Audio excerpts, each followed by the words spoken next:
ya. Pembelajaran hari ini berjalan dengan baik dan lancar. Oke, kepada ketua kelas, Fatimah silakan silakan. Ready. Sikap berdoa. Membaca doa sebelum belajar. Bismillahirrahmanirrahim. Rabbi zidna ilma warzuqna fahma wa amalan mutaqabbalan. Amin ya rabbal alamin. Oke, terima kasih kepada Fatimah yang telah mengikuti doa. Nah, semoga pembelajaran hari ini berjalan dengan baik dan lancar. Nah, jadi kepada sekretaris, siapa hari ini yang tidak hadir? Ada Yasmin ya? Nah, sebelum kita memulai pembelajaran pada pagi hari ini, kita akan melakukan ice breaking supaya kalian fokus dan nggak ngantuk-ngantuk di meja ya kan? Oke. Nah, jadi ice breakingnya itu ikuti apa yang Ustazah katakan, bukan yang Ustazah lakukan. Nah, nanti kalian mengikuti apa yang Ustazah bilang. Nah, bukan yang Ustazah lakukan. Udah paham semuanya? Oke, berdiri semuanya. Boleh berdiri? 1, 2, 3. Pegang hidungnya. Pegang mata. Pegang mulut. Pegang telinga. Pegang mata. Pegang hidungnya. Fokus ya. Ada yang salah? Ada ya. Oke, sekali lagi ya. Pegang matanya. Pegang telinga. Pegang mata. Pegang telinganya. Oke, udah fokus semua, udah siap untuk belajar hari ini. Oke, tepuk tangan untuk kita. Sebelum Ustazah mulai pembelajaran hari ini, Ustazah mau nanya nih, siapa yang tadi pagi udah sarapan? Saya. Sarapan semua. Nah, jadi menurut kalian makanan yang kalian konsumsi itu setelah dikunyah akan masuk ke mana dia? Kemudian kemana lagi? Ya, nah, kemudian bagaimana sih makanan yang kita makan bisa menjadi energi untuk kita? Yang tahu? Waktu dilakukan bakal dihancurkan tubuh. Nanti itu dibagi dua. Jadi nanti yang ampasnya dibuang, nutrisinya diambil terus di atas sama saudaranya untuk disebarkan tubuh. Terima kasih Fatimah. Nah, jadi hari ini kita akan belajar mengenai proses pencernaan makanan pada sistem pencernaan manusia. Nah, jadi sebelum Ustazah nantinya menjelaskan materi ini, kita akan mempelajari dulu apa sih tujuan pembelajaran hari ini. Nah, ada pun tujuan pembelajaran hari ini. Yang pertama adalah peserta didik mampu menjelaskan urutan proses pencernaan makanan secara runtut. Kemudian yang kedua apa? Peserta didik mampu mengidentifikasi fungsi organ pencernaan pada manusia. Kemudian yang ketiga, peserta didik mampu menganalisis masalah atau kasus yang berkaitan dengan proses pencernaan. Yang keempat, peserta didik mampu menyampaikan solusi untuk menjaga kesehatan sistem pencernaan berdasarkan hasil analisis kasus. Yang kelima, peserta didik mampu merefleksikan manfaat mempelajari sistem pencernaan dalam kehidupan sehari-hari. Nah, kita akan menganalisis sebuah kasus. Nah, nanti sebelum Ustazah menjelaskan materi, akan diberi sebuah kasus. Nah, adapun ayat Al-Quran yang berkaitan dengan sistem pencernaan ini adalah Quran Surah Al-A'raf ayat 31 yang mana berbunyi, wahai anak cucu Adam, pakailah pakaianmu yang bagus pada setiap memasuki masjid dan makan dan minumlah, tetapi jangan berlebihan. Sungguh Allah tidak menyukai orang yang berlebihan. Nah, jadi ayat Al-Quran Surah Al-A'raf ayat 31 ini berkaitan dengan proses pencernaan makanan pada sistem pencernaan, di mana Allah menyuruh kita makan jangan berlebih-lebihan. Kenapa? Pastinya nanti kalau kita makan berlebih-lebihan pastinya akan mengganggu sistem pencernaan kita ya kan. Nah, di sini Ustazah akan menjelaskan materi mengenai sistem pencernaan. Nah, oke, silakan buka buku biologinya mengenai proses pencernaan makanan. Sudah ketemu semuanya? Oke, nah kalian dengarkan Ustazah jelaskan dan catatlah hal-hal yang penting yang mau kalian catat. Nah, apa sih itu sistem pencernaan? Nah, sistem pencernaan adalah rangkaian organ dalam tubuh manusia yang mana bekerja sama untuk mencerna makanan menjadi energi dan zat gizi yang dibutuhkan oleh tubuh. Nah, jadi sistem pencernaan ini sangat berfungsi bagi tubuh kita. Kenapa? Karena dengan sistem pencernaan kita bisa mengetahui nih bagaimana sih tubuh kita ini bekerja setiap harinya. Ya kan? Nah, proses pencernaan makanan itu dimulai dari mulut hingga menjadi feses yang mana dikeluarkan nantinya melalui anus. Nah, proses pencernaan itu bertahap, tidak langsung makanan yang kita konsumsi nggak langsung jadi feses. Pastinya ada tahapannya.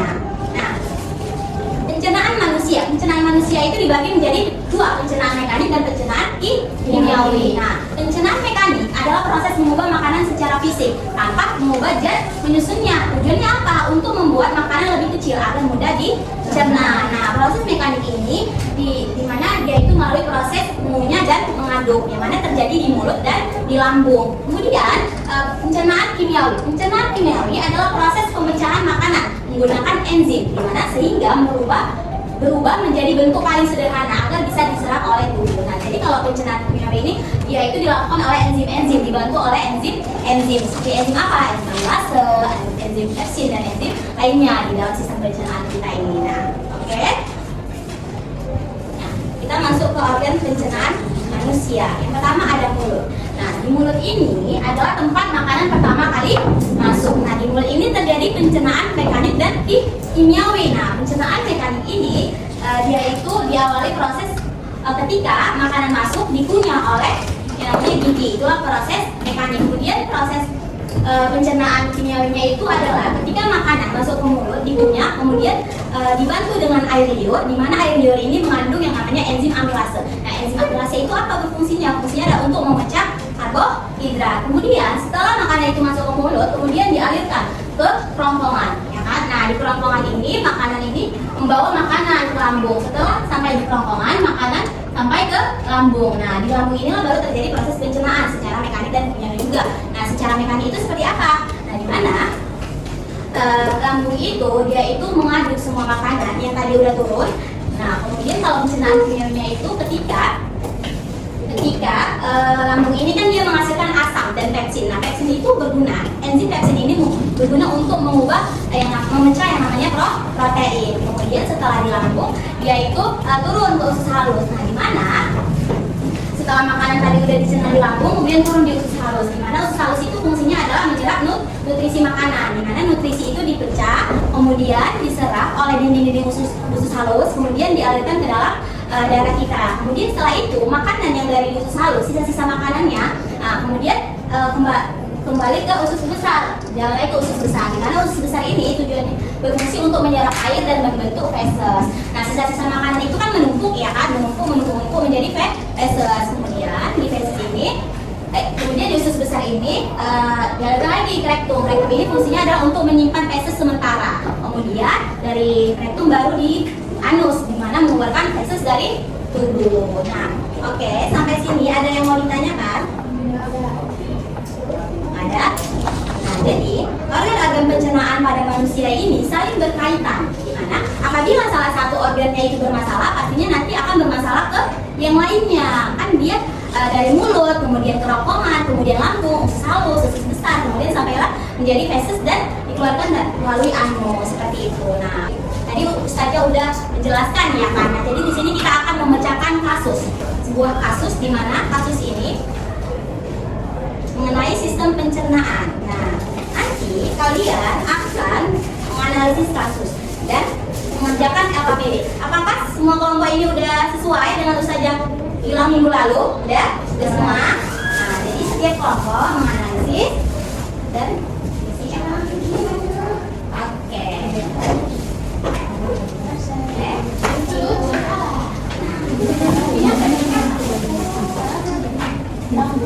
di sini kita akan menonton sebuah kasus, oke?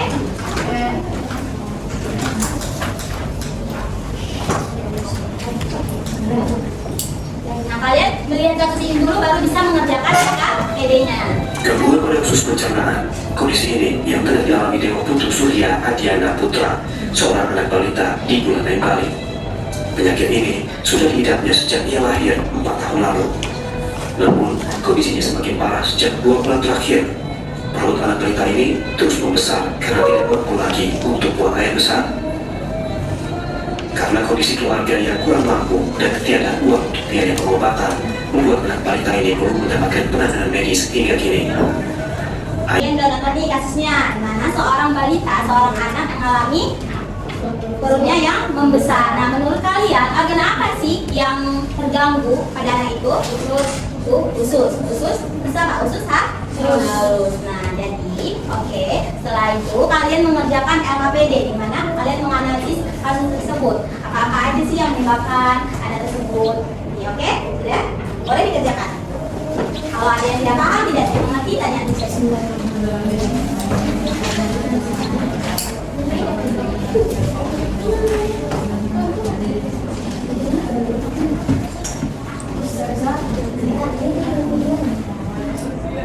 Itu adalah judul materi kita hari ini, ya. Judul materinya apa? Proses berkenaan. Mata pelajarannya biologi. Berapa kelompoknya? Kelompok 1, kelompok 2, kelompok 3, kelompok 4. Oke? Ya. Kemudian nama kelompoknya.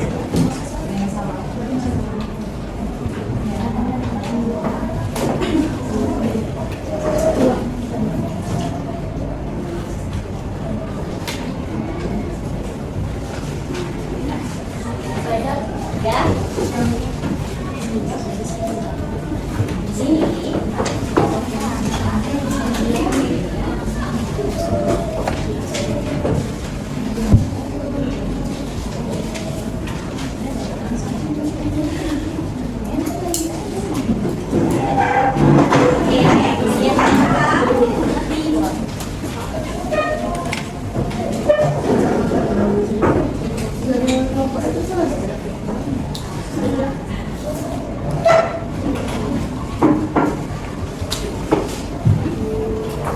kelompoknya, kelompok kalian apa aja namanya? Itu nanti ada analisis kasus, ya ini materinya.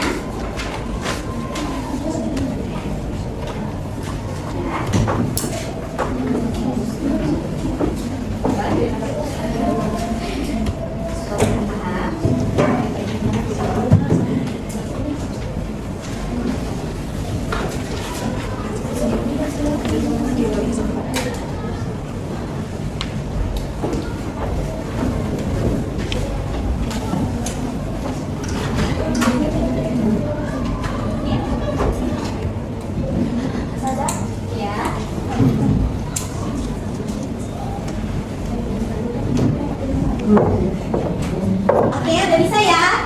Nah, jadi mohon perhatiannya. Kelompok 1 akan mempresentasikan hasil diskusinya. Oke, silakan Kak, boleh Kak. Nah, oke.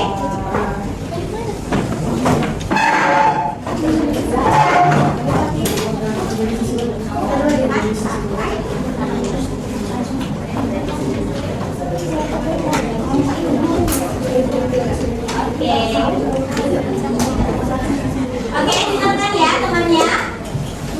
Oke. Assalamualaikum warahmatullahi wabarakatuh. Kami dari kelompok 1 akan mempresentasikan hasil diskusi kami. Tahap 2. Ada perencanaan apa yang tergabung pada diskusi tersebut? Apa gangguan pada usus hubungan anak lambat? Bagaimana hubungan antara kerusakan usus dan kerusakan? Itu masalahnya. Ya, oke. Tahap 3, organ pencernaan yang tergabung pada anak dalam hidup. Apa gejalanya? Usus,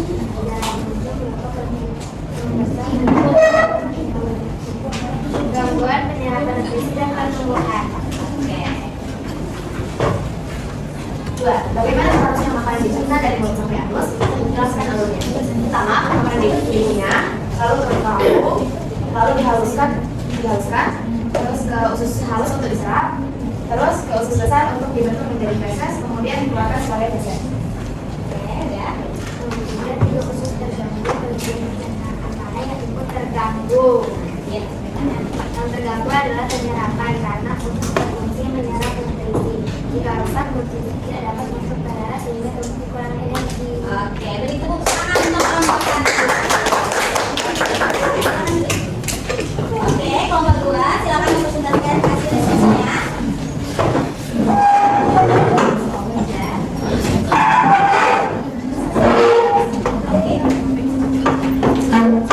Oke, temannya ya. Assalamualaikum warahmatullahi wabarakatuh. Waalaikumsalam warahmatullahi wabarakatuh. Kami dari kelompok 2 akan mempresentasikan sebuah enzim apa saja yang penting dalam pencernaan. Apa yang terjadi jika enzim tidak bekerja dengan baik? Enzim aminase, enzim pepsin, enzim linase, enzim glyksin. Jika enzim tidak bekerja, makanannya tidak termakan. Mengapa gangguan usus bisa membuat perut besar? Jelaskan hukumannya dengan penyerapan dan pembusukan makanan. Karena makanan yang tidak terserap menumpuk sehingga nantinya menghasilkan gas sehingga perut membesar. Ya. Apa risiko jangka panjang jika gangguan pencernaan tidak ditangani? Berat badan turun, pertumbuhan tidak optimal, dan kurang gizi. Nah, kesimpulannya. Kesimpulannya, setiap organ memiliki fungsi penting, dan jika salah satunya terganggu, maka sistem pencernaan tidak berjalan optimal. Begitu juga dengan penyerapan nutrisi. Sebagai pelajar, kami dapat menjaga sistem pencernaan dengan mengurangi makanan yang tidak sehat dan tidak gizi sehat. Oke, beri tepuk tangan dulu. Oke, kelompok 3 udah selesai. Oke, 2.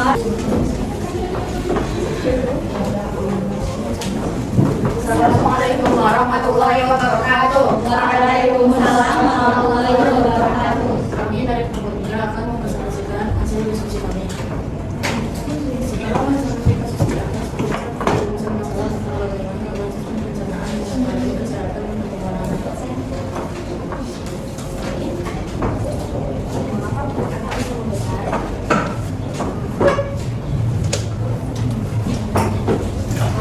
Apa yang membuat usus tidak berfungsi dengan baik? Apa dampak kurangnya penyerapan nutrisi? Satu orang pencernaan mana yang terganggu pada anak di dalam video persidangannya. Gangguan terjadi di usus besar atau halus. Anak mengalami baru berwujud lemas dan sulit menyerap gizi. Dua, bagaimana seharusnya makanan dicerna dari luar sampai halus dalam tanah. Dulu pertama kelompokkan langsung kamu ke usus halus, usus besar ke halus. Tiga, jika usus terganggu, bagaimana pencernaan? Bagian pencernaan mana yang terganggu? Teknik kimiawi atau penyerapan? Mengapa? Terutama penyerapan karena usus adalah tempat menyerap nutrisi. Pencernaan kimiawi juga ikut terganggu. Apa saja yang diuji dalam pencernaan? Apa yang terjadi jika enzim yang bekerja dengan baik? Enzim ada amilase, glukase, tripsin.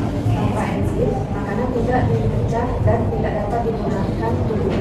Sekian dari kami. Assalamualaikum warahmatullahi wabarakatuh. Waalaikumsalam. Oke, beri tepuk tangan kelompok 3. Oke, kepada kelompok 4, silakan mempresentasikan hasil diskusinya. Oke. Sudah selesai kan? Ya.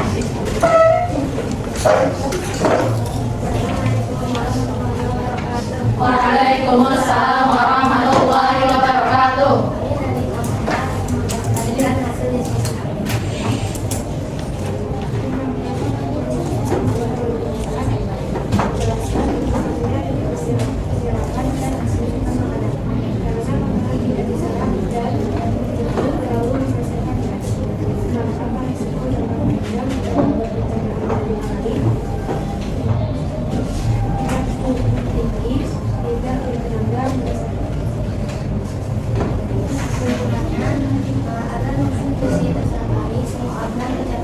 Harus bekerja teratur, mulai dari mulut, lambung, hingga usus halus.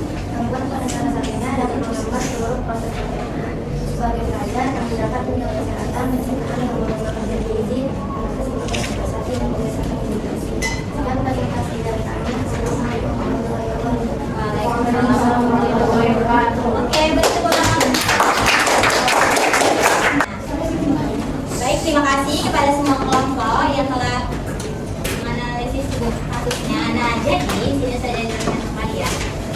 Nah, jadi tadi, nah ini, nah adalah permasalahan sebuah anak, seorang anak di mana dia yang bernama Dewa, ya kan, bernama Dewa mengalami permasalahan pada gangguan pencernaannya, di mana gangguan pencernaannya terganggu, di mana dia perutnya membesar dan tubuhnya tampak lemah, ya kan.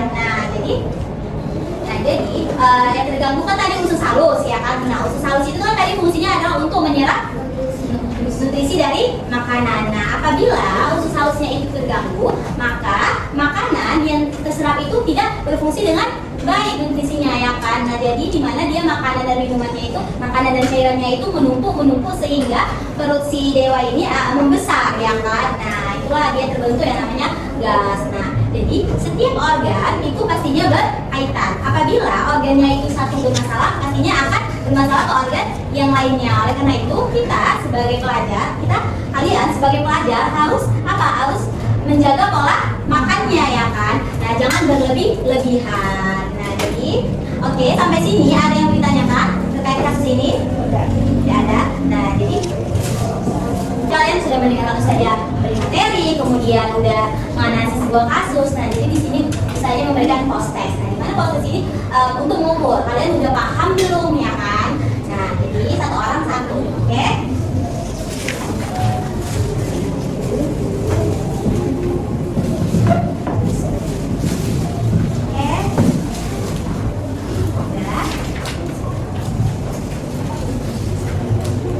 Tulis nama dan kelasnya, soalnya cuma 3 sudah dan gampang.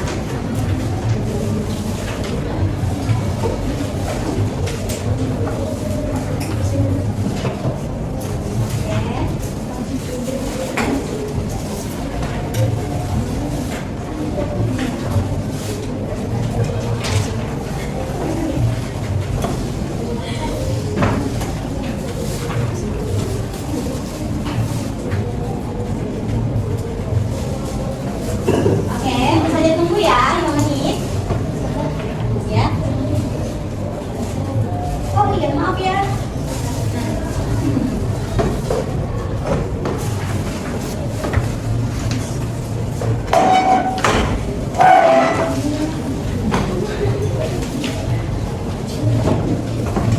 Oke, nama dan kelas jangan lupa ya diisi supaya nggak tertukar sama temannya.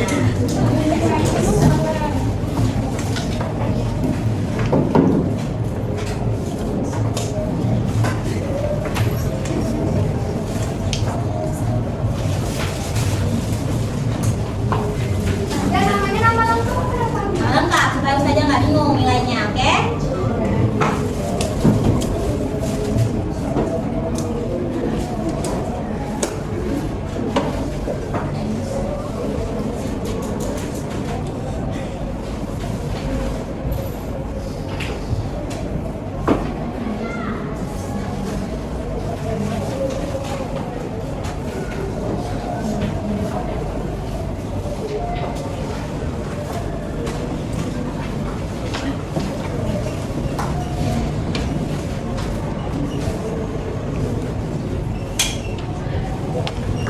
Oke, selesai.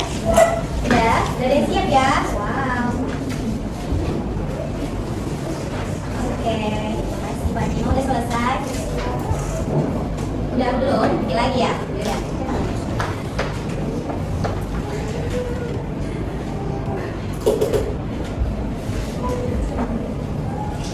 Oke, udah selesai.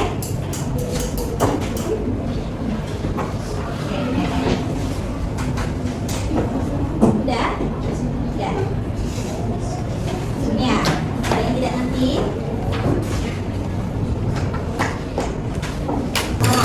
Namanya udah, namanya udah.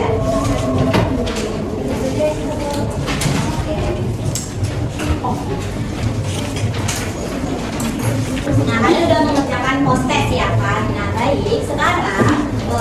Sekarang Ustazah, sebelum Ustazah menutup pembelajaran hari ini, Ustazah ingin melakukan refleksi ringan supaya Ustazah tahu nih, kalian sudah paham, sudah benar-benar paham belum mengenai materi ini. Nah, apa sih pengetahuan yang penting pada proses pencernaan ini? Apa pengetahuan yang baru kalian dapatkan setelah belajar ini? Tentang kita kita tuh memiliki sistem pencernaan yang benar. Oke, ada lagi? Ada lagi?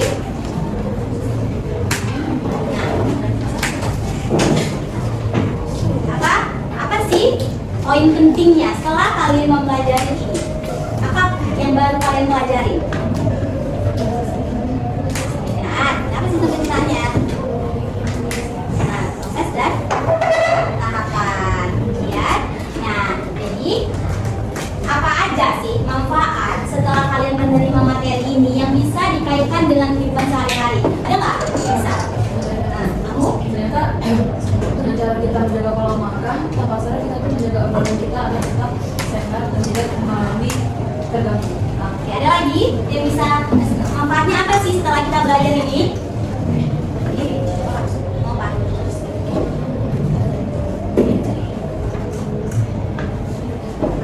Ini setelah belajar ini apa sih manfaatnya? Oke, kenapa menjaga sistem pencernaan penting? Apa sih manfaatnya?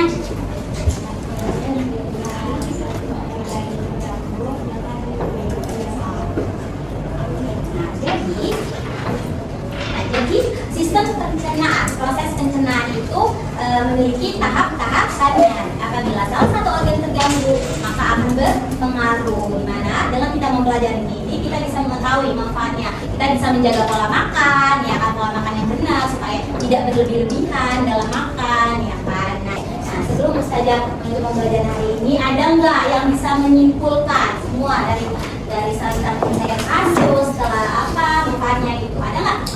Oke, silakan berdiri. Assalamualaikum warahmatullahi wabarakatuh. Waalaikumsalam warahmatullahi wabarakatuh.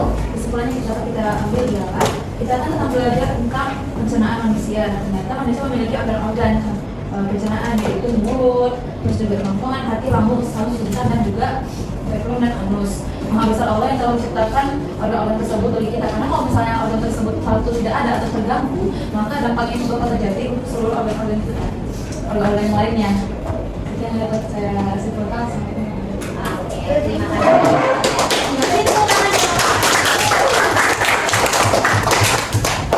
Jadi benar ya.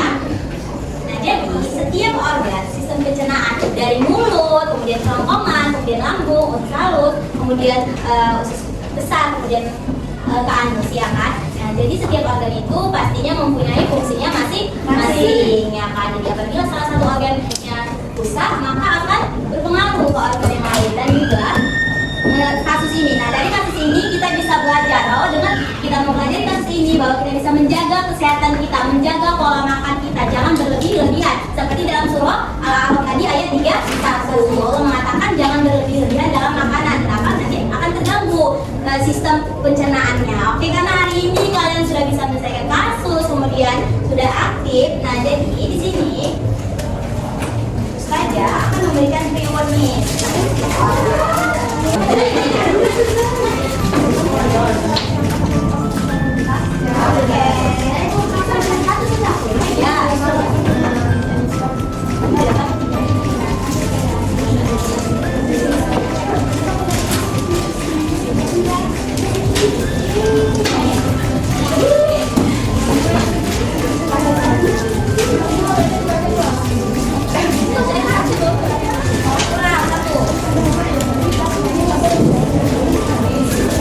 Makannya nanti ya, oke. Alhamdulillah pembelajaran hari ini berjalan dengan baik dan lancar. Nah, jadi sebelum Ustazah menutup, silakan pimpin doanya untuk menutup pembelajaran hari ini. Bila tadi membaca atau mengajar. Subhanallahumma wa bihamdika asyhadu an la ilaha illa anta astaghfiruka wa atubu ilaik. Oke, baik, terima kasih.